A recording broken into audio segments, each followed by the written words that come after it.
السلام علیکم، آپ دیکھ رہے ہیں کے نیوز ایچ ڈی۔ میں ہوں قدسیہ شوکت اور میں ہوں کرن ارشاد۔ خبر شامل کرتے ہیں شیخو پورہ سے۔ شیخو پورہ مرید کے شہر میں امن کی بگڑتی ہوئی صورتحال اور سرعام ڈکیتیاں۔ مزید اس حوالے سے رپورٹ کر رہے ہیں ہمارے بیورو چیف طاہر خان۔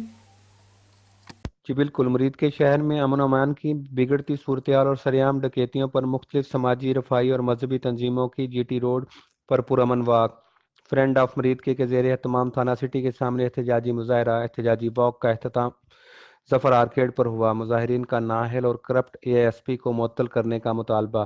تفصیلات کے مطابق مرید کے شہر کی معروف سماجی تنظیم فرینڈ آف مرید کے زیر اہتمام مرید کے نارووال چوک سے شہر کی مختلف سماجی، رفاہی اور مذہبی تنظیموں نے ایک احتجاجی واک اور تھانہ سٹی کے سامنے پرامن احتجاجی مظاہرہ کیا، جس میں شہر اور جی ٹی روڈ پر دن دہاڑے سرعام قتل اور ڈکیتیوں پر پولیس کی غفلت اور لاپرواہی کے خلاف بھرپور مظاہرہ کرتے ہوئے مظاہرین نے کہا، کرپٹ اے ایس پی توحید الرحمان کی تعیناتی سے لے کر سرکل بھر میں اسلحے کی نمائش اور ڈکیتیاں بڑھ گئی ہیں اور ہر گلی محلے میں نوجوان اسلحہ لیے گھوم رہے ہیں، جیسے یہ لوگ بارڈر ایریا میں ملکی خدمات انجام دے رہے ہوں۔ واک کے شرکاء نے تھانہ سٹی کے سامنے جی ٹی روڈ پر خصوصی طور پر احتجاج کرتے ہوئے پولیس کے خلاف نعرے بازی کی۔ فرینڈ آف مرید کے کرامت بھٹی نے واک کا اختتام پر کہا، اگر انتظامیہ نے بڑھتی ہوئی ڈکیتیوں اور خراب صورتحال پر ہوش کے ناخن نہ لیے، آج پرامن مظاہرہ کرنے کے لیے جی ٹی روڈ مکمل بند کر کے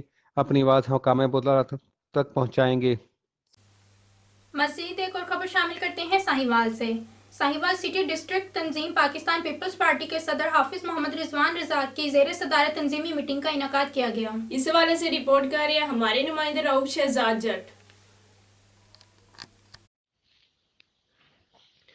جی بالکل، سٹی ڈسٹرکٹ تنظیم پاکستان پیپلز پارٹی کے صدر حافظ محمد رضوان رزاق کے زیر صدارت تنظیمی میٹنگ کا انعقاد کیا گیا، جس میں مہمان خصوصی مار Ghulam Farid Kathia divisional president Sahiwal, Ali Farid Kathia advocate سابق general secretary Sahiwal division, Haider Ali Bhatti general secretary city district Sahiwal, Raja Riaz Hussain senior نائب صدر city district Sahiwal, Rana Safdar Ali, Tanveer Qureshi D C Afzal اور محمد لشکر حماد سمرو نائب صدر سٹی ڈسٹرکٹ ساہیوال بھی شامل تھے۔ اسی طرح دیگر مسیحی اقلیت ونگ کے کارکنان اور ذیلی کارکنان بھی شامل تھے۔ میٹنگ میں بھارتی قابض فوج کے خلاف یوم سیاہ یکجہتی کشمیر پر آواز اٹھائی گئی۔ اس موقع پر انٹرنیشنل طاقتوں سے مطالبہ کیا گیا جلد از جلد کشمیر سے کرفیو ختم کر کے بھارتی فوجوں کو نکالا جائے اور آزادی مارچ کے شرکاء کو پرامن اور بھرپور طریقے سے ویلکم کرنے پر لائحہ عمل تیار کیا گیا۔ سٹی تنظیم کے کارکنوں نے پختہ عزم کا اظہار کیا اور اپنی شمولیت کو یقینی بنایا۔ جی مزید خبروں اور اپڈیٹس کے لیے ہمارے ساتھ رہیے گا۔ تب تک کے لیے اپنا خیال رکھیے گا۔ اللہ حافظ۔